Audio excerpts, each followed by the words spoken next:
2 weeks, folks. 2 weeks until it actually matters, which means that last Wednesday didn't really matter all that much.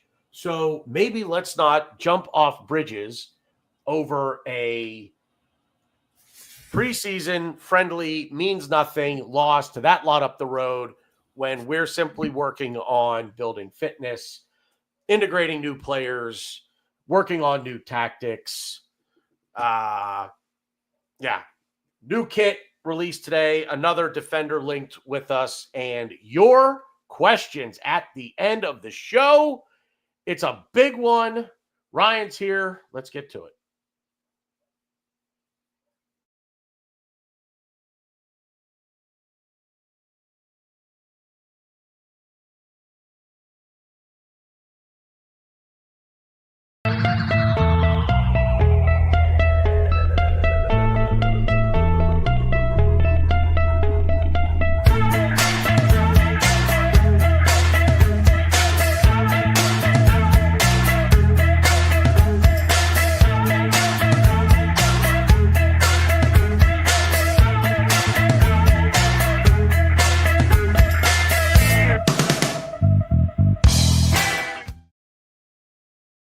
Yo, how's it? Welcome into another episode of Loose Cannons TV. You guys know who I am, BG, the Bearded Gooner, next to me, my co-defendant, as always, a little bit in the dark, although he kind of lives his life that way, I feel like sometimes, most of the time, all the time, in the dark.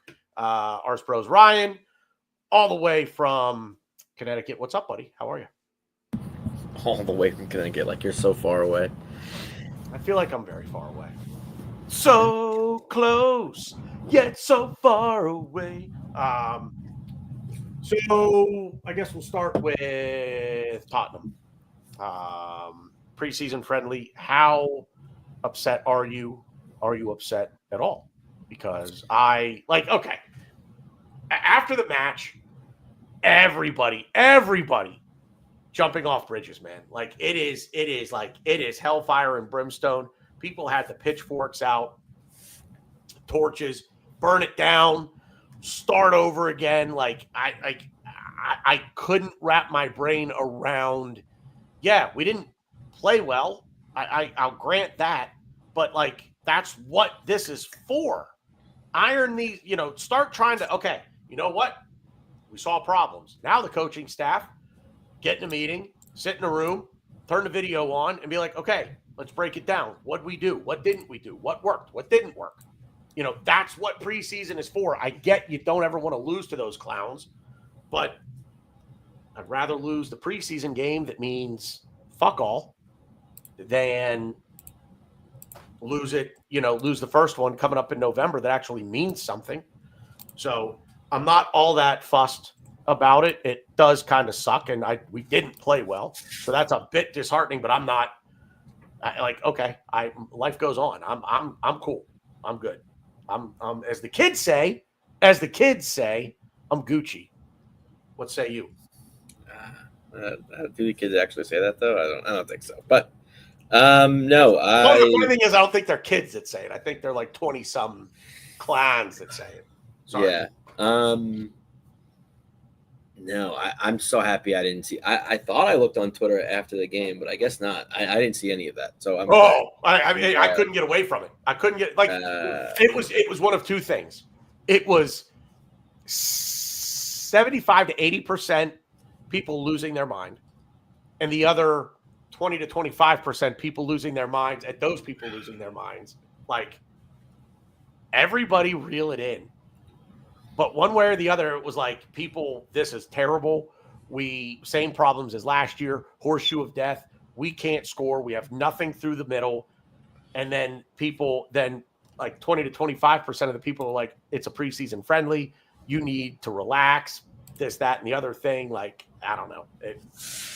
That's all I saw. There was very little level-headedness Wednesday morning at 9:45 a.m.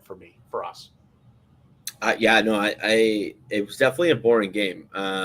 For sure. It was crazy. So I actually got up and I watched the whole thing. And I was like, it's just, it had a weird vibe about the game just from the jump. Like I get it. It was preseason. I understood it, but it just felt like it felt important, and it was just boring, and it felt like it kind of reminded me of just like a championship UFC fight where both guys are just like kind of feeling their shots, looking around, like, okay, I don't want anything stupid and get caught and get knocked out. They were kind of just testing the waters and feeling the opponent out. It's I don't know. It was weird because it was like maybe because it was Tottenham. I mean, I guess I felt that way when we were against Newcastle. I mean, I think it's just kind of those three teams, Newcastle, Tottenham, and United, where we seem to play them, at least one of them or all of them in preseason, and they're preseason, but yet they just hold some type of water more so than playing an Athletic Bilbao or Villarreal or an AC Milan. I'm sorry, Mike, but yeah, it's like a unnecessary physicality that we don't really need. But I get it though. You kind of want to show your shit because these teams are looking to rival us. These teams are looking to be better than us. But yeah, no, I mean, for the most part, it was just boring. It was interesting to see, Zubimeni not start and Norgard start. I mean, to me, that was really the only part of the 11 that was weird for me. But another interesting thing was, and we've kind of seen this with Arteta, is every time as a preseason rolls along, he kind of takes the leash off more and more and more. So like we were making subs at halftime the first couple games.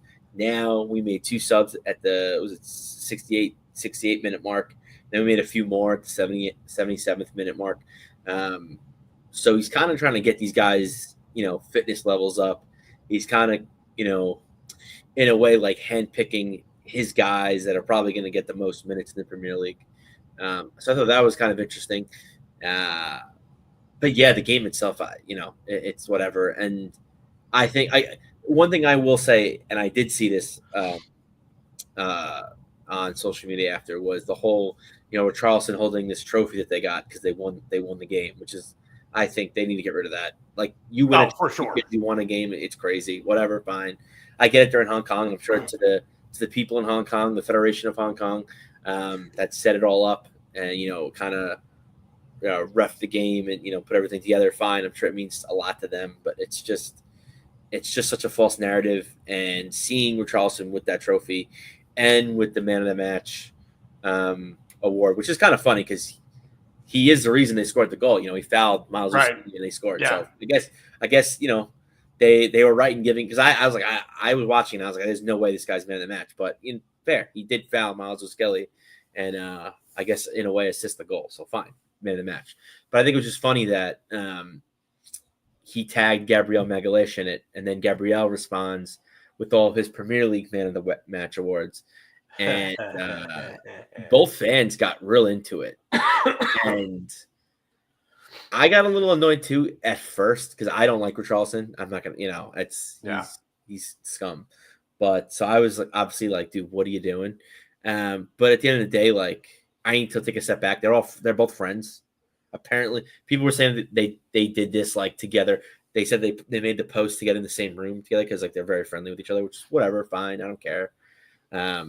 But yeah, like a lot of the fans from both sides got real into it about this whole thing, which is, again, I guess I could, it's crazy preseason like shit talk, I guess. But I mean, it is what it is. Like that was probably the most exciting thing that I saw come out of this game. Let me ask you a question. Yeah. You made a point that we seem to play these Premier League sides in preseason, be it United, be it Tottenham or whoever it might be. Barcelona a couple of years ago, not a Premier League side, obviously, but these bigger clubs, and the AC Milan that you mentioned earlier. I don't know. I don't think you're a big college football guy, American football. But so this is where I'm going with it. When you look at the big schools, and let's equate the big schools to the big clubs. Yeah. Beginning of the year for the big schools, it's huck a buck you. Come play us. We'll give you $5 million. Right. Yeah. So when we go out on tour, now I understand that when you go to these countries, and I hope that KSE, Josh, Stan were watching the crowd, the support that we had in Singapore, in Hong Kong. I mean, we are a legitimate, massive global brand. But whoa, Mike, cover your ears. Mike, I think Mike might be listening. Just careful. He doesn't like Arsenal being called a big club because he doesn't believe we're a big club. So okay, well, we're massive. massive. But anyway, should there be a bit of, and this is for everybody. This isn't just for us. This is for the, I'm not big on this Premier League tour that happened over here. Extra small. All right, settle down. But should it be, if these we go into, say, just Arsenal come to America, should it be, and we have done this where we play an MLS side. A few years ago it was the MLS All-Stars. I think a year, maybe might have been the same year. I think it was the year before when we played Colorado Rapids. Now, granted, that's same ownership, so there's something to be said there. MLS, here's the other problem with that example is that MLS are in the middle of their season right now, I believe. Yeah. They're in the middle of the season right now. Shout out MLS and the Rapids. Oh, by the way, sorry to cut you off. They just signed Rob Holding. My brother, you'll appreciate this. My brother and my nephew were just out in Philly. The Union played Frankfurt. Eintracht Frankfurt. Really? They just tied a game. I thought it was an MLS game. Saturday. All I know is there was a game at Subaru Park in Philly where the Union play. My brother and my nephew were there. They played Colorado on this Saturday just passed, or no? Yeah. I thought they played. I don't know. No, they played 2 Saturdays ago. Excuse me. Yeah, I don't know who they whatever played. game they maybe it wasn't the Union. Oh, they did play Frankfurt. Yeah, they tied 2-2. That's also they tied 2-2 recently. See, that's weird. So why? I don't want to get off the rails. Okay, let me finish my other point. So what I'm asking you is this. Should we be playing those teams that make that match feel bigger and more important than what it really is? Especially those shitbags, especially United.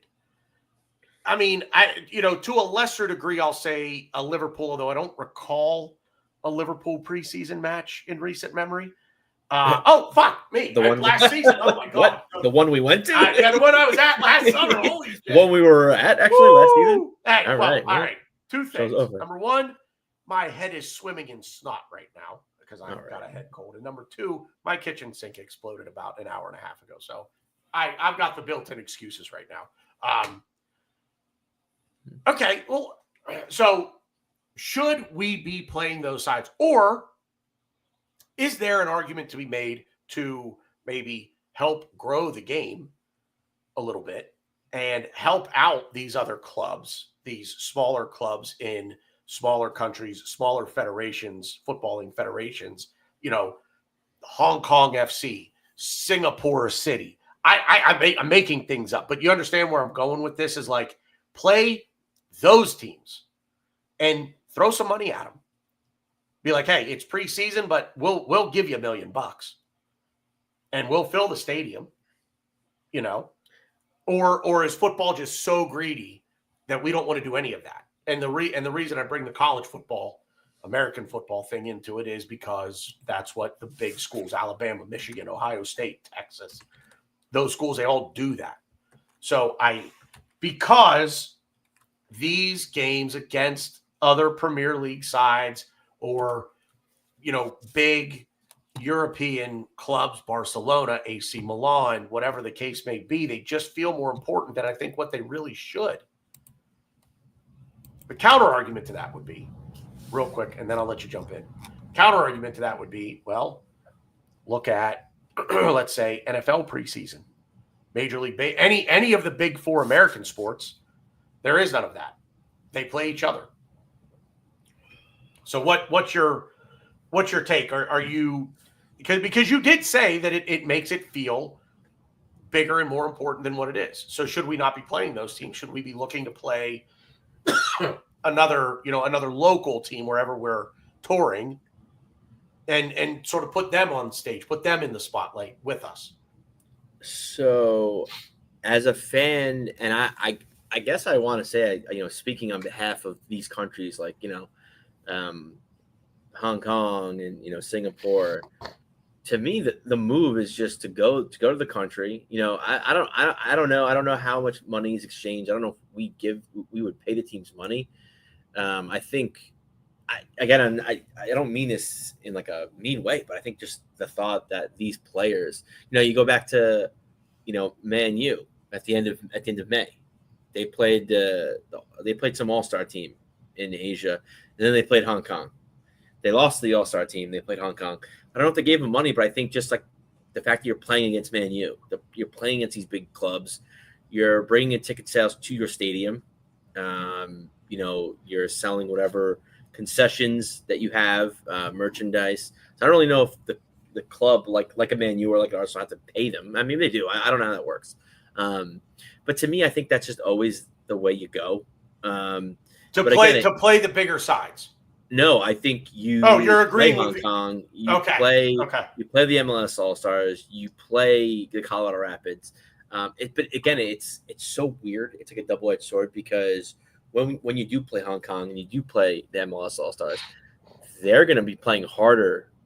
You would think. I mean, so it's tough, right? Because for me, if it was up to me, I would play a team like an AC Milan. I guess I'm kind of taking door number 3 here. I want to play an AC Milan.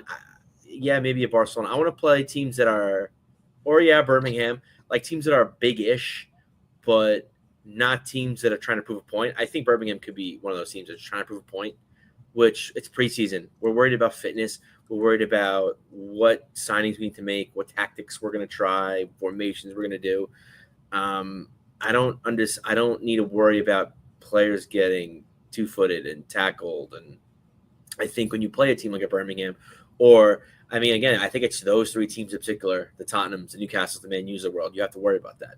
And I do think to an extent, if you play Hong Kong or you play the Singapore All-Stars, that's going to happen too. They want to prove a point. They want to dethrone, Premier League greats. I get that. I don't know. I mean, it's hard to really because every team has their own tour, their own schedule, their own countries that they want to visit, that they want to do. So I would think it's very hard to set up preseason tours. So I think you almost have to in a way fall in line and be like, okay, we'll have to play in Newcastle, we'll have to play in Man U, because you can't.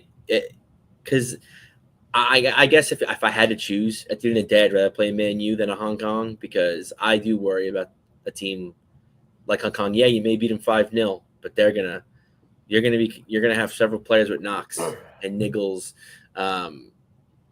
that I think is not what you want. Obviously, it's not what you want coming in a preseason. So, I kind of flipped both sides a million times. Well, it's a double-edged sword, because I absolutely agree with everything you just said. Where you get some of these guys from these these smaller federations, and all of a sudden they're up against the big boys. Well, number one, they don't want to get embarrassed.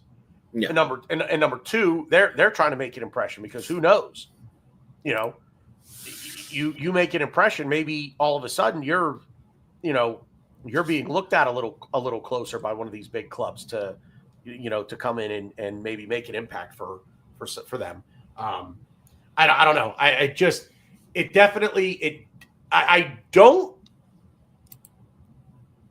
How do I say this? I don't think that people who took this so seriously and such to heart the loss, I don't think you're wrong for it. No, I think you're wrong for it. I wish what I wish is that you could separate the two.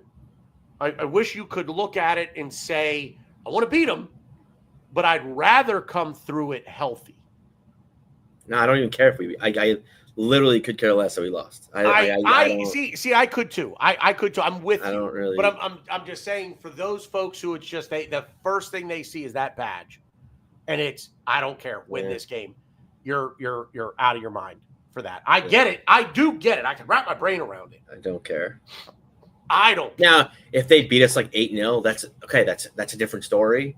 But like we're losing 1-0, especially when the goal would never have counted. I mean, right. We're Arsenal, VAR doesn't work for us. We know this, and everybody said that. I still don't think that goal goes through. So I don't know, man. Here's the thing. Who was I listening to the other day talking about the new goalkeeper 8-second rule. If you don't get rid of the ball in 8 seconds, it's a corner. Second time, it's a yellow card in a corner. So the third time is second yellow, red, off the goalkeeper goes. I have no doubt that David Raya will be sent off against United within the first 10 minutes of the game, and he will have held the ball for a grand total of 7 seconds. You heard it here first. No. Okay. And you're just Mr. Conspiracy Theory tonight. Okay, I gotcha. No. I'm Mr. Conspiracy Theory every night. Yeah, but like I'm sure I think we'll get a card. I think Raya will get a card for it this season. But like to say we're gonna get a card first game of the season, I don't know. I mean, true. I can see him getting a card even the first game. He's not gonna get sent off. I can see David Raya real quick. I can see David Raya being the only goalkeeper that gets sent off for this rule. Oh yeah, 100%. Yeah. But I mean, But here's the thing: who's timing it? Probably the fourth official, okay. or the ref. It's like the main ref. I don't know. But see, I would think that one of the side officials would be timing it. Or yeah, I don't know. But that's an interesting question. I don't know. Anyway, I digress. Is there anything to take away from the Tottenham match for you? Because this is one for me that it is preseason, but it's like we didn't play well, and it's worrying because I don't think we've played well really at all this preseason. I see a lot of the same. I see a lot of the same issues right now in preseason that we had last year, where if it doesn't come from the right-hand side, it's not coming at all. So it is worrying. However, like I love how the narrative has gone from we need the number 9, we need the center forward, to now we need Eberechi Eze. Like it doesn't, like this is what we were saying off the air.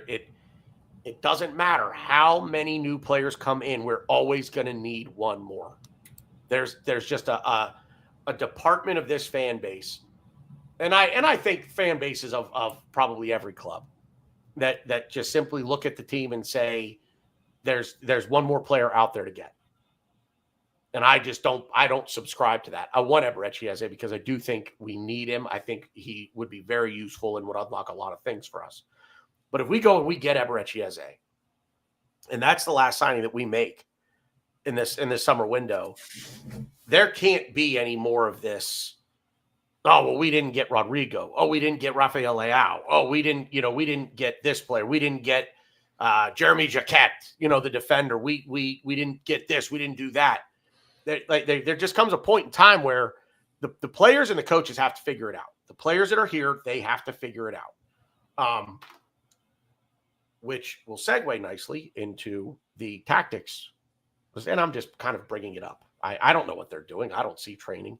But supposedly Arteta is designing tactics to make us more direct and vertical to accommodate Viktor Gyökeres. I don't know if you heard that, read it anywhere. Right idea? Should we be designing tactics for one player to fit him in, or should the one player be working to adjust his game and adapt his style of play to what we're trying to do and fit into, we're basically what we're doing is here's the team, here's Viktor Gyökeres. So is it we put Viktor Gyökeres here, or are we, moving over and trying to fit in with what he does? I know people won't necessarily agree with this, but I think every year you want to adapt and evolve. And people don't see that with Arteta. Personally, I do. And I think bringing in Gyökeres, I think that was happening anyway. And I think that I think it coming out that we're doing special tactics to accommodate our whatever 70 million pound signing, like shocker. Like it's not new. It's no news. It's not news. Like that was always going to happen. I think we're always trying to find pieces to make us better. I think at the end of the day, we're always trying to find pieces that make our manager adapt and evolve. Like the Zinchenko, Gabriel Jesus signing, adapting, and we evolved. We got better, significantly better. Putting Granit Xhaka as a left 8, adapted and evolved. This hasn't really came to fruition yet, but I think the signing of Calafiori was another adapting and evolving. Whether these players have, even done a great job, I think it's still adapting and evolving. You talk about Mikel Marino adapting and evolving. We had him play striker for us when he was not. I don't think that was in the cards when we signed him. Kai Havertz, I think was supposed to be our midfielder when we signed him. But again, you adapt and you evolve. And when you make a big signing like this, I think the adapting and the evolving, that's going to be the 2 words of the day. I think you are going to cater more toward the player than the formation and the tactics, because he's such a big signing and he's a key piece, and he's going to be probably the most important piece when you think of it, like what do we need most, a striker? And he broke records scoring goals. So you would think he's going to be one of, if not the most important piece, if we're going to win hardware this season. So, I think both things can be true. I think we could adapt to him as much as he can adapt to us, because I think at the end of the day, you need fluidity, you need chemistry, and I don't think one way is going to out-leverage the other as far as which way we bend. Yeah, I mean, there's always door number 3. Obviously, trying to, I'll say, well, like you just said, you kind of want both. You want to see both happen. You want to see us try to fit him in a little bit, but you also want to see him fit into what it is that we're trying to do. So, what else? Sorry, my head's a little swimmy at the moment. I mean, as far as tactics go, I don't really have anything more to add on that. I think it's interesting that I'll say that it's a bit of a story, maybe. Like I don't think so. I mean, I think when I say that it's a story, like people are talking about it, and I mean like journalists are talking. I think it's a story. I think it's a story for the people because I agree with you. Go ahead. No, I was going to say I think it's a story for the people that are heavily invested in Arteta in and Arteta out. I think it's a story for them, because it's just something like, oh, you see what he did. Like, I mean, both sides can talk about it. For me, I mean, I think it was just going to happen anyway. But I think like when you look at the attack, I mean, obviously it's something that hasn't really been prioritized since Arteta's been here. I think defensively we've just been elite, and I think it's something that has been prioritized. So I think getting Gyökeres, getting this big signing, getting the striker that's broken records, scored trillions of goals. I think offensively we need to kind of find what clicks, and whatever he was doing last season worked. So I would like to think we're going to kind of see what kind of almost sit Gyökeres down and be like, okay, why did you score these goals? What were you doing? I mean, I don't think they're really sitting him down talking to him, but I think it's more of like Arteta tactically looking at videos, watching film, and seeing how passing lanes open up, and seeing, what ways where does he run vertically? Where does he run horizontally, if he runs horizontally? And I think that's going to be big. I think the big thing that I'm looking for this season is just offensive movement offensively. I think when teams sit in a low block, we let them sit in a low block, and you kind of start to see the horseshoe depth because we just look for an opening. But now that we have the pieces to run at teams offensively, like a Gyökeres, hopefully like an Eze, because I think Eze's the kind of player. And if you look at our squad, I think Martinelli is that type of player. I don't know. I just don't think he's unlocked it yet. I hate to say it. As of right now, I don't think he's good enough yet. I mean, really, for me, the only players offensively that really kind of show good movement in kind of, distracting these low blocks are Bukayo Saka and Kai Havertz. And again, those are two players that have always, you say what you want about Kai Havertz, but he scores goals for us. I mean, he was hurt and he still led the team in goals. So Bukayo Saka is, I don't need to say really much about him. So I think it's going to be interesting to see how we implement Gyökeres and what we do. And it is very interesting to see if we sign Eberechi Eze, because Eze is another person, very good movement off the ball, very good movement offensively, and creating space, creating areas, creating chances, creating shots, creating goals, scoring goals. Whereas I think someone like an Odegaard, who is extremely important to our attack, we rely on him a lot, but we rely on him to create something. We rely on him to find the space instead of making the space. So I think it's going to be interesting to see also if we sign Eze, does he take Odegaard's minutes? Does he rotate with Odegaard? Does he, it's going to be It's going to be interesting to see these next two preseason games, because I'm very curious to see how we're going to operate offensively, because there's going to be more movement. There's going to be less horseshoe of death. I think. It's just, I think to me, it's the players that need to operate and move in these channels. And for me, that's why, and it's something that I wish we brought up last week, but I didn't. Our best left winger this preseason has been Reece Nelson. Why? Because of his offensive movement, his bravery on the ball. And that's something we don't see from a Martinelli. Trossard, you kind of see the bravery on the ball a little bit, but sometimes he just does too much, and he doesn't really make those runs offensively that create the passing lanes, that create different zones, different triangles. So I don't know. I mean, it's definitely going to be interesting to see if we bring in that extra person, the Eze, and just to see how we operate with Gyökeres getting like actual minutes. Because like we kind of talked about last week, I didn't even think he was going to play against Tottenham, but he came on in the 77th minute and like didn't really see much. He made a few runs here and there, but he's not fully in this offensive attack yet. So Wait, you mean Gyökeres is not fully in it? Yeah. Yeah. Who did I say? Yeah. That's what I meant. Yeah. No, I'm just clarifying. Yeah. I mean, it's like that's he got what, 10 minutes? So yeah, what are we really going to see? The only thing I will say, and I'll kind of wrap up. We'll finish on this note. We'll move on to the kit release. The only other thing I'll say is I was disappointed with the timing of the substitutes. It's preseason. This is what it's for. He has to figure this out, meaning Arteta. This is what is going to break, not end, but break his career as a manager, at least of this football club, is going to be this inability to make timely substitutions. Like, I don't understand. I've said it before. Why on earth are you bringing someone on in the 93rd minute when the fourth official added 4 minutes? Why? What is the point? And it's not for like, really game just to waste time. I hate that it works, but it's like I mean, but why? Like, I could understand if, like, okay, there's been no whistle, there's been no stoppage in play for 20 minutes, guy standing on the touchline for 20 minutes waiting to come on, and he doesn't come on because there's no stoppage in play. I get that, but like stoppage in, like, he's getting up on 92 minutes, and then he stands there for a minute waiting for a stoppage.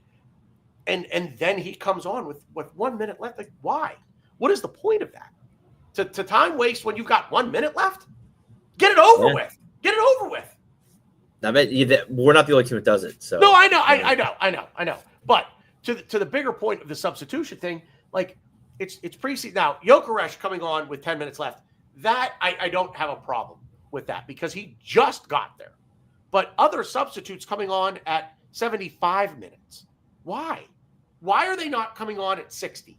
Why are they not coming on to play? Why aren't we running a team out for the first half and running a team out for the second half? I understand because we're further along with preseason. I mean, there's a fitness. If you look at Tottenham subs, they brought on 3 subs at 63 minutes, and then they didn't sub to the 78th minute. So and then they subbed in at the 85th minute. So I mean, they did the same thing we did. Here's the other thing with these preseason friendlies that and the tour and going to different countries. And I understand that you do that. It's a moneymaker because you're going to go to a country that doesn't get to see us play, and the stadium is going to sell out. I just, not for nothing. I don't know. I don't think this game would have sold out here. I just don't. The prices that we charge for tickets here for some, I can tell you that Chicago and New York didn't sell out. I don't believe Atlanta did for any of those games. Now, mind you, teams Manchester United is the big draw there, but Bournemouth, West Ham, and Everton. I get it, but at the same time, it's like is there an element that we want to play the big guns for this crowd because they came to see us? And I, as much as I hate to say it, that's not an element of the preseason that I care about. I don't want that. I want to see in the preseason, I want to see guys playing that I don't get. I want Reece Nelson to get his chance. I want to see Reece Nelson on the left wing and get his chance to shine and do his thing. That's the problem, though, is it, though? Because I think Arteta already has his mind made up. Of course he does. And I think, and I kind of alluded to this earlier in the show, the first couple games, you'll get that. Team A, first half. Team B, second half. Now, as we're ramping up preseason, it's just fitness, match sharpness. The team's already picked itself, and you'll see. I don't think. I mean, it's tough, right? Because the team against Villarreal, Villarreal. Who's the team? Oh, is it Athletic Bilbao or Athletic Club? I don't even know what we're playing. Athletic Bilbao. Part of me wouldn't be overly shocked if we had two teams, the first half, second half, but I don't think so. I think, again, it's just revving this team up, getting it ready, finding that 11 and think, okay, we'll sprinkle in a Zinchenko, Reece Nelson if, Leandro Trossard got hurt, which he did. He came on and then came off again. You already have what you're doing. I mean, sure, you'll play a Max Dowman because he's the hot potato. He's what everyone's talking about. And I mean, to be fair, he's playing well, so it's not like that. Right. There's not ulterior motives, but I mean, yeah, you're not going to see anything crazy. That's just how he's always operated. And I can't speak for the teams because I don't follow other teams' preseason. So you froze. You there? Did we lose him? Am I frozen? No, you didn't. I'm back. Am I back? Oh, yeah, you're back. Yeah, you're good. Yep. Say that last part again. No, I don't know how other teams operate their preseasons, but I do know this is how Arteta operates his, and I have no problem with it. I don't, Reece Nelson will probably get sold, so we got to keep him healthy. I don't, as much as I hate to say that, because I think he's been the best left winger we've had this preseason, but certain players are not going to. Fabio Vieira. I mean, I don't think he's even on tour with us, but no. Still, like you have players that you're going to sell, so why play them? Unless you're going to put them in the shop window, see, double-edged sword. You want to sell them, but you don't want to play them because you don't want them to get hurt. But if you don't play them, you can't showcase them, and therefore teams like, okay, I've got all this tape from last year, but has he improved anything? Has he digressed? That's why you bring him on in the 85th. That's why you bring players on the 85th minute. Like, okay, he has two wheels, he can run, he can pass. Okay, that's fine. I think for me, I prioritize match sharpness, match fitness over like, okay, we got to put Zinchenko in the window. So he has to play 90 minutes, not even 90. He has to play even 45 minutes because we need to show him off to two teams. I don't care about that. I don't care about our sales. I care about who we have in now and what we're going to do this season. Because right now the roster we have. So take Eberge Eze out, take out any sales we make. If this is our squad going into next season, we are capable of winning multiple trophies. 100%. So I thought that I'm not worried about teams. I agree with you. So like I don't care about putting players in shop window. I prefer, I prefer us doing what we did against Tottenham than doing what we did against AC Milan, where we had like two separate teams. But I mean, I get it. I get why we do that. I get that because you're just building. You just need to build fitness. You got to build that. You got to build cardio, and I get that. But this is now where it's like, okay, we're getting ready to start the season. I think we have just the two games left. So, now it's just Wednesday, Sunday, or Wednesday, Saturday. I believe Wednesday, Saturday. Saturday, okay. So it's just you got to get match sharpness, got to get match ready, and our first game of season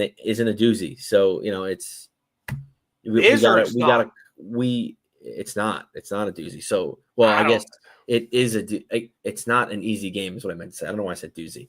It's not an easy game. So, we need to come to Old Trafford prepared, not like, oh, well, we just played Athletic Bilbao last week and we had Team A get 45 minutes. They were pretty good. Then we had Team B get another 45 minutes. They were really good. So I think I'm going to go with Team B. Maybe a couple guys from Team A. Like, no. You need, like, Arteta needs to have – I wouldn't be shocked if Arteta has his 11 right, barring injuries, obviously. But I wouldn't – now you froze. Look at this. It's not just me. Really? I'm not frozen on. Oh, you're back now. You're back. Okay. Yeah, you're back. I think Arteta has his 11 for Old Trafford out ready already. Maybe he's torn between a Zubimeni and Norgard because he has no Zubimeni's gonna be ready, or like a Gyökeres. There's little fine tuning here and there, but I think he has a general idea of who he's starting. Well, who's on the team sheet. I think most of us who have brain one can probably look at things and say, best 11 right now, who is it? And I think most of us could name it. And I think most of us would be, I think most of who we would say the best 11 is, who is starting. I hate to say who's starting the Champions League final because it does depend on the opponent. But I do think that, you say, as you famously say, horses for courses. So there's something to be said there, but I think, if we're simply looking to trot out our best 11, opponent be damned, we're trotting out our best 11. I think we all, when I say we all, if we've got brain one, we know what we're talking about. And I fancy myself to know what I'm talking about. I think you and I would probably have the squad right now as the squad is right now. So no Eze. Anybody rumored to be sold, they're staying. The squad is what we've got right now. I think you and I would probably agree on our best 11. I don't think so. You don't? No. Now we've got to do it. All right. Okay. Real quick. We'll build out from the back. David Raya. Argue. Okay, I'll let you know. David Raya. William Saliba. Gabriel. If he's ready, which I think he's ready. So I'm going to say everybody out. The other caveat, everybody healthy. Everybody's healthy. Everybody fully healthy. Ooh. Okay. So Saliba, Gabriel, Ben White on the right, MLS on the left, Zubamendi, Odegaard, Rice in the middle. This is where it gets a little tricky. Saka. Wait. Saka on the right. I'm going to do this. I don't want to do this, but I'm going to do it just for the sake of arguing. Don't argue. I don't. No. No. Not to argue. I don't want you to argue. That's okay. The point of it. The point of this. Yeah, is... I don't want to argue. But I'm giving it a different opinion, which I think this could very well happen. I don't know. I want your best 11. If you disagree with one player that I say nope. I disagree with that. I don't want Then I'm disagreeing with Zubin. I disagree with Zubimeni because I haven't seen enough of him yet. Well. I want Odegaard. I want Kai Havertz because he's not a good. His best position is striking, but I think you're okay. Okay, all right. I don't want to debate it because we'll debate it next week. No, yeah. Just a quick. I would go Martinelli. Martinelli playing right back. He hasn't played right back for us. That's where he slots when the ball's kicked off. But when the ball is in play, he's not playing right back. And I think it's similar to Kai Havertz playing left eight for us. And that's why I just put him over Zubimeni because I don't know enough of Zubimeni. And him not starting against Tottenham and Norgard starting, to me, was interesting, to say the least. I would just say right now, I would say Martinelli, Havertz, because I don't know enough of Gyökeres. I obviously haven't seen enough of him and Saka across the front. I'm disagreeing with Martinelli. I want to say Reece Nelson because I think he's been the best. I just don't see Arteta starting Trossard over Martinelli. If they're both healthy, I just don't see it. I think all things being equal. So we're not worried about rotation right now. It's the best 11. I think that's the Arteta. I think so. Ready? This is Galaxy Brain, not really Galaxy Brain. I think Madueke is a combination of Trossard, Martinelli. Forgot about him. I think Madueke is coming from Martinelli, but I think he's more positionally a Trossard than a Martinelli. Do you see what happens when you don't wear the headband? I forgot all about him because I'm changing my story. I think that's the best 11. I don't know. But again, it goes back to Zubmeni. I haven't seen him in an Arsenal shirt, so in good faith, I can't put Mikel Arteta as a left winger, but I want to. I do. Well, I mean, this isn't Arteta's. This is my best. This is my best 11. So as of right now, everybody healthy, fitness not an issue. That would be my best 11. That's who I would trot out probably against United. You're putting Mikel Arteta over Martinelli? Yeah. Look at you. You didn't want us to sign him. Now you have to start. No. I never said I didn't want us to sign him. All right. Okay. It was sequence of events. Chat, pull the receipts, please. I don't know. No, I never said don't sign him. I never said don't sign him. Chat, pull the receipts. I never said don't sign him. Never. Okay. I wanted other business wrapped up before we signed him because I still feel like he's a luxury signing. Okay. Third kit is released today. The background is a little bit of the third kit. I'll work on that to try to make it a little bit better. But I am absolutely in love with this shirt. I am in love with the entire line that they put out. And the whole reason behind it, the throwback to Highbury, I love it. I absolutely love the look. I kind of love the reverse color scheme, if you will, as opposed to the final year at Highbury with that deep maroon shirt with gold. There really was no white in that kit whatsoever. But I dig this, man. This kit is it's so clean. It is so clean. And here's the downside of it being so clean, that because it's this off-white kind of cream color, it's going to get filthy. I promise you, when I buy it and I wear it once, like I'll wear it in the airport to fly over to London, and I'm going to spill something on it. I guaranteed. I love this shirt. I'm trying to just fill airtime because I don't want to let you talk, because you are out of your mind. Spoiler alert, he doesn't like it. I see. Okay, so I don't think it's hideous or ugly. I don't like white to begin with. I don't really, and it's funny being a Stuttgart supporter. That is, we're white. Stuttgart is predominantly white. But are you do this to me or to him? No, I'm doing that to you. No, yeah. But Jared, we'll come back to some of these comments. But it's funny because I own 3 Stuttgart kit, 3, and only one is the white one, and I just like it because the logo's in the center. I don't know why. I love when the team's logo's in the center, the team crest. I'm with you there. But it's funny because I wore it once I think I was playing pickup soccer with friends, and I got grass. I stained it like immediately. So I'm why would you do that? Because I think I was like gonna wash it, and then I ended up like putting it in my soccer bag, and I just forgot about it. I don't fucking know, but it doesn't matter. Yeah, I've never been a fan of white, even in any sport. Growing up as a kid, when I saw teams in white jerseys, any sport, I was like, that's ugly. I don't like it. Anything. I can't name a white jersey from any sport that I actually like. But yeah, so I don't really like it. You don't like the Islanders whites? No, I don't. I mean, I don't dislike them, but they're definitely the worst. They're definitely the worst. Interesting. Yeah. But real quick, because I want to, I'm going to give you the 4. I have 4 third kits that I like. I guess I would say tied for third. I don't really have I guess I lean more toward the 2019, 2020, but that and the pink one, 2022, 2023, simple. The dark blue with the light pink, I think just meshes very well. Same. I like the solid bright yellow and the navy blue. I think those are really good. So I really couldn't choose one, but I like both of them. Second place last year, our Sully jersey from Monsters Inc. I love it. I think it's such a cool.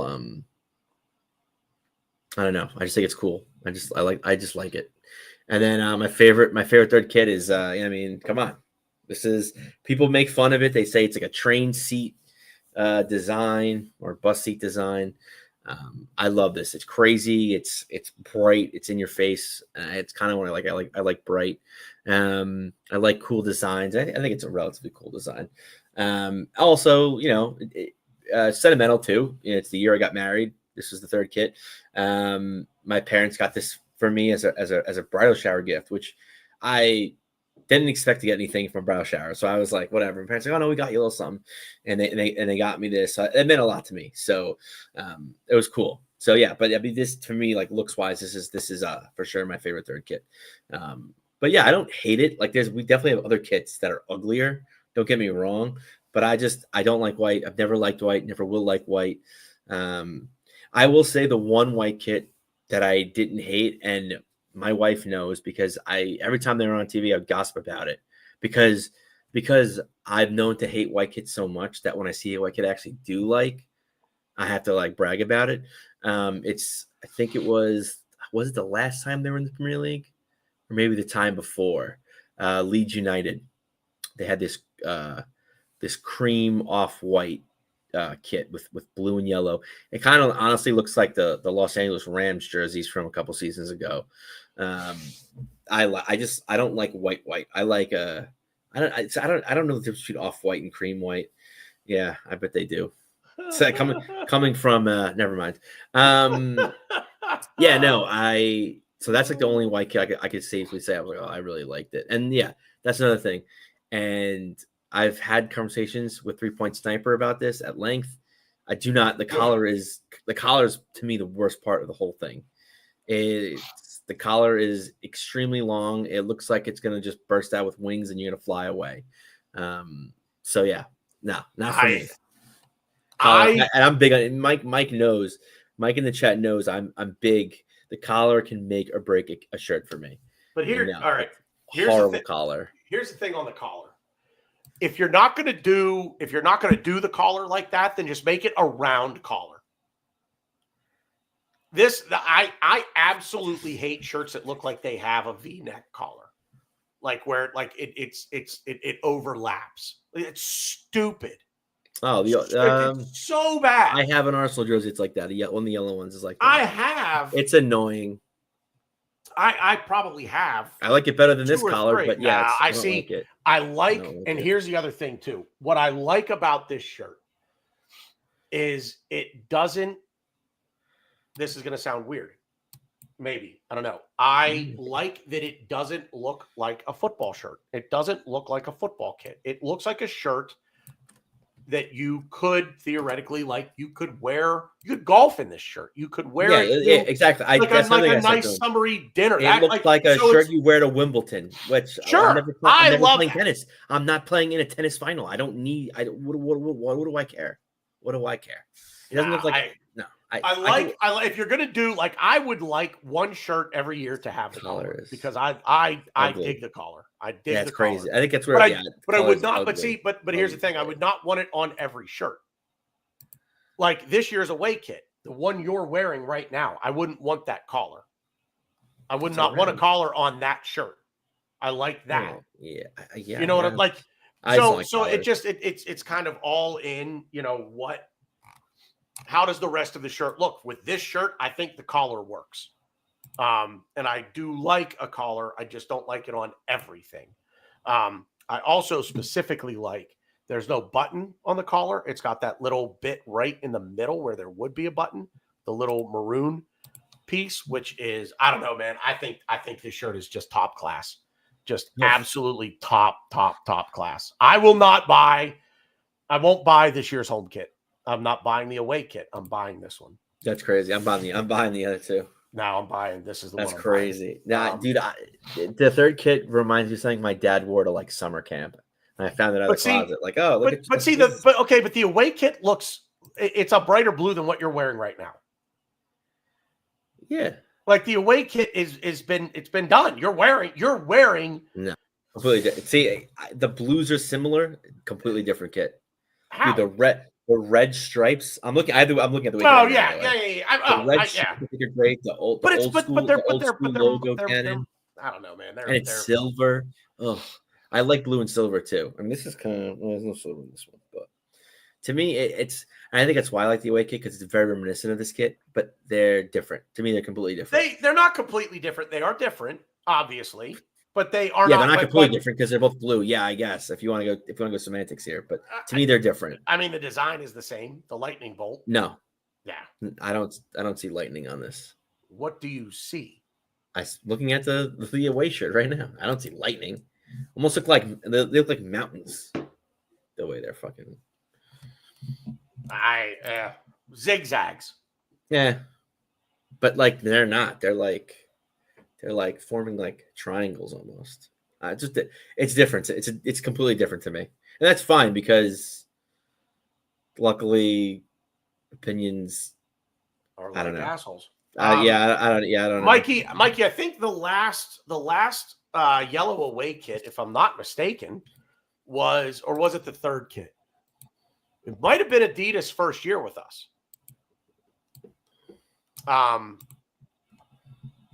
If you'll hold for 1 minute, I'll grab it. Vamp.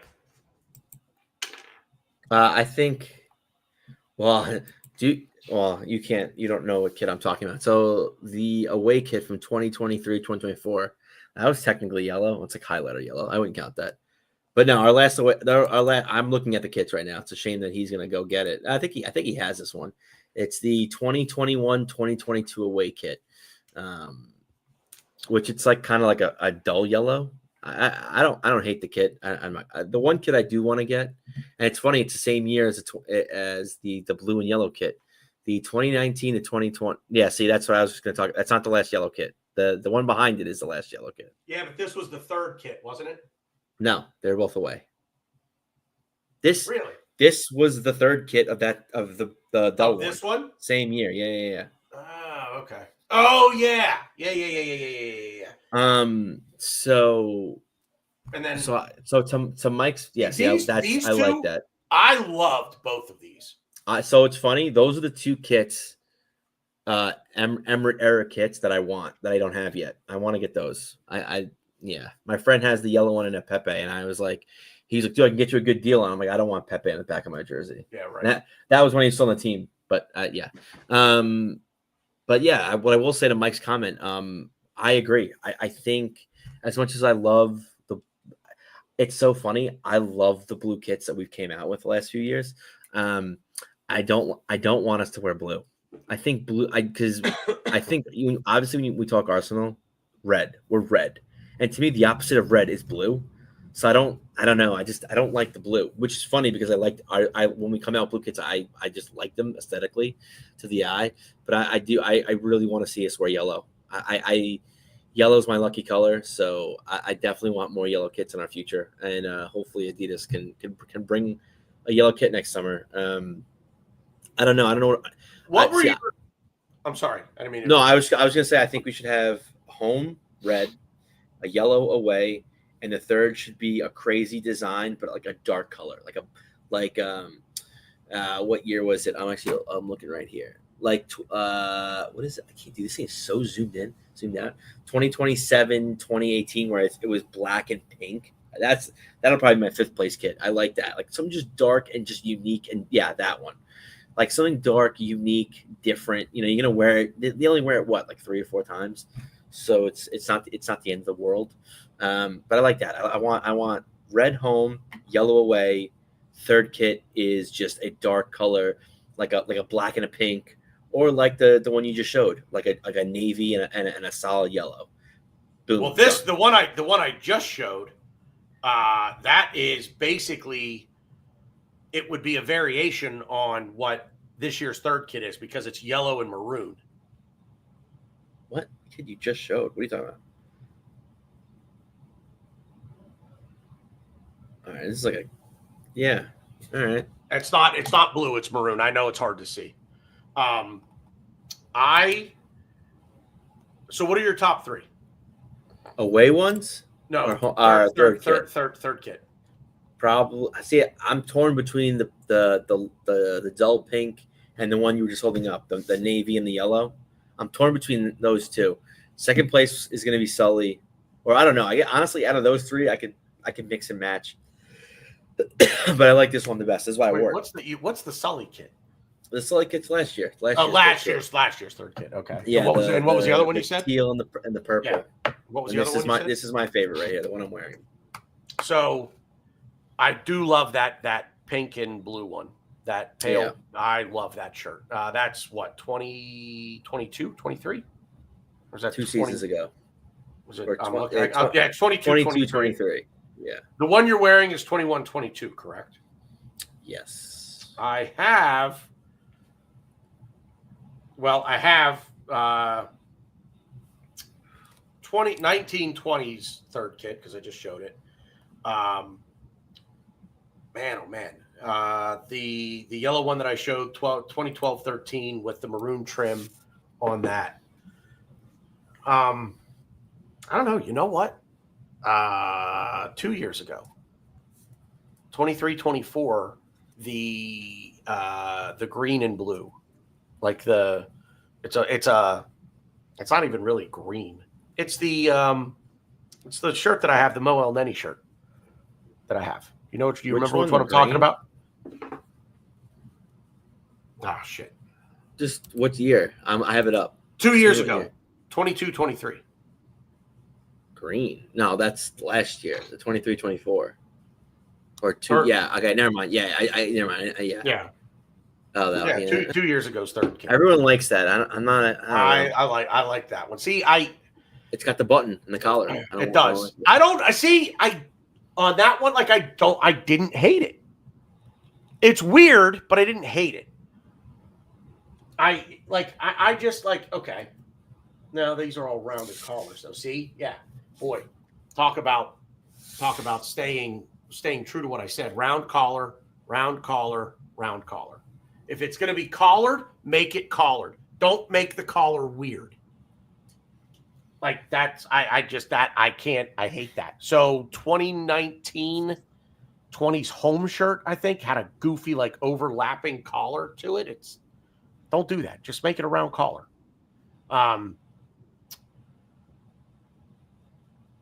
Yeah, I think that's so. Third kit, I love it. You hate it. Go figure. Not really anybody watching on YouTube, so we don't really have much in the way of chat questions, unfortunately. Gary had said something up here earlier that I wanted to come back to. No, I can't find it. I don't remember. Anyway, yeah, I don't know, man. We're at an hour. It's been fun. You want to wrap it up? There's nobody. Yeah, I mean, I quickly want to touch upon potential sales and how that could impact us buying players. There's talk. Kivior, we rejected a bid. Yeah, Mike. All right. Sorry, Mike distracted me. We turned down a bid from Porto for Kivior. Apparently, the proposal was worth 27 million euros, and it was a loan with an obligation to buy. I think we see Kivior as a big part of this team now. Is he going to get first team, starting 11 minutes? Probably not. But I do see him as being an important cog in us winning trophies. I think he's one of the best. I think he's one of, if not the best passing defender we have, as far as long passing goes. So yeah, I think we need a big bid to come in if we want to do anything crazy. But if a big bid came in and we did sell him, today we've been linked with I don't even know how to say his name, Jérémy Jacquet. I don't know, it's French. Jérémy Jacquet. From Rennes. So Rennes. Rennes. Just Rennes. Plural. Rennes. Silent bullshit. Just Rennes. RENNES. Just Rennes. Just Rennes. Yeah. NES is silent. Got it. Yes. Yeah. I mean, so yeah, that's interesting. He's a 19-year-old defender, and he reminds me a lot of Saliba.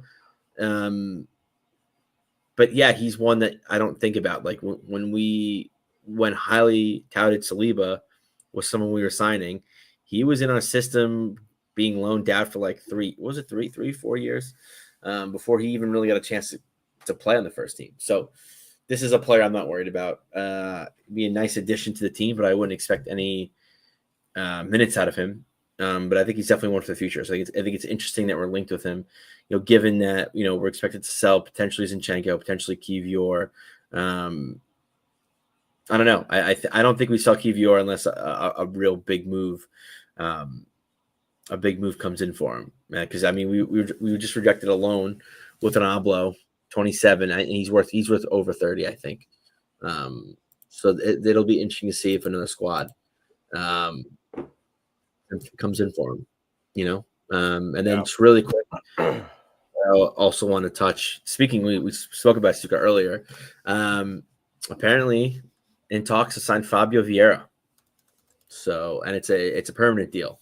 So that'll be interesting. I think Stuttgart is a team that has had a lot of really successful seasons. They've signed a lot of cheap guys who've turned out to be very good, and it's unfortunate, they're not the biggest club in Germany, so these players, they have really good seasons and they go elsewhere. Their striker Voltamade, he had, I don't even think the whole season he wasn't good, but he was fantastic the second half of the season. And, he's looking at a big move to Bayern Munich. So it's unfortunate, but I do see this Vieira thing as a real thing. And I mean, the Athletic's reporting it. I trust the Athletic, but I'm excited. I would love to see Vieira playing for Stuttgart. I like Vieira. I've always liked him. Didn't think he was really a fit for us. But I think he could be very good in Germany, very good for Stuttgart. So hopefully we could kind of, make some money off this deal. That'd be very nice. Yeah. Yeah, I don't think we're going to get anything in the way of questions off of Twitter. We don't really get a lot of comments from the Twitterverse when we're watching this, or when they're watching this. So, yeah, I think that's going to be it. We've got Villarreal on Wednesday, and then Athletic Bilbao at the weekend. Or do I have them backward? No, we have Villarreal next. Villarreal is next. Athletic. Yeah. Okay. Yeah. So, I don't know. What are you? I guess real quick, and then we'll wrap it up. What are you looking for? More Gyökeres. Looking for minutes for Madueke. Seeing where he plays, because that's an interesting thing too. Because Gunnar Blog said that apparently he heard within the club that they don't see him as a left winger, but then Madueke's trainer came out today in an interview and said he would be shocked if Madueke doesn't start for Arsenal. He doesn't think he can overseat Saka, but he definitely sees Madueke as a left winger and potentially rotating with Saka when Saka doesn't play or he comes off. So, I mean, that's something I want to see. I want to, two conflicting reports. I definitely want to see what the plan is for him. I want to see Gyökeres, and I want to see how our movement offensively changes with Gyökeres, and I want to see how we adapt and evolve as a club, because I mean every season upcoming is huge. But this is as hot of a seat as he's gonna get. If he doesn't really have a successful season, people equate success to trophies. I don't. I definitely want a trophy. If we don't get one, it would be hard for me to say we had a successful season, but I don't think it's impossible.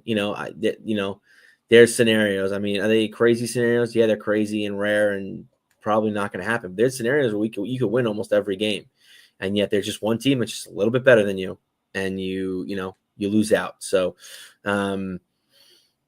success is going to be interesting and very divisive this upcoming season. But it's hard not to say a trophy of the Premier League or Champions League caliber is required for that success. So, it starts now, and this is, you have two of our biggest signings this summer, and I think Zubmeni, in the fact that he didn't start against Tottenham, I think is interesting, and I'm curious how we're gonna start the midfield, because I do think that these next two games we're really gonna kind of hone in on the 11, hone in on what the plan's going to be this upcoming Premier League season. So very excited offensively to see what we implement. Yeah, good stuff. I'm looking for the same things. Obviously, come through both matches as healthy as possible. Hopefully no no massive injuries, touch wood. But yeah, I'll be watching. I'll be watching Wednesday, and I'll be watching Saturday for sure. So next week is the big season preview show. We will be here Monday night for that. We will let you know what time. We may be starting an hour early at 9:00 and going for 2 hours, maybe 2 hours plus. But we will definitely cover a lot prior to the trip up to Old Trafford to kick the season off. Getting down to the nitty gritty, man. I'm getting real excited, dude. I just every day it's like how many more sleeps until we're at it again and kicking off another Premier League season and hopefully looking forward to winning some trophies this season and celebrating and lots to talk about. So make sure that you join us for next week's season preview show, and be sure that you are subscribed to the channel. As always, leave us a thumbs up if you're on YouTube watching. We would really appreciate that. And make sure that if you do subscribe to the channel, you click the bell icon. You'll never miss a show. You'll always know when we are going live. So next Monday, look for 9:00 for the big season preview show. That's it for us. It's been good footy talk. We'll see you out there.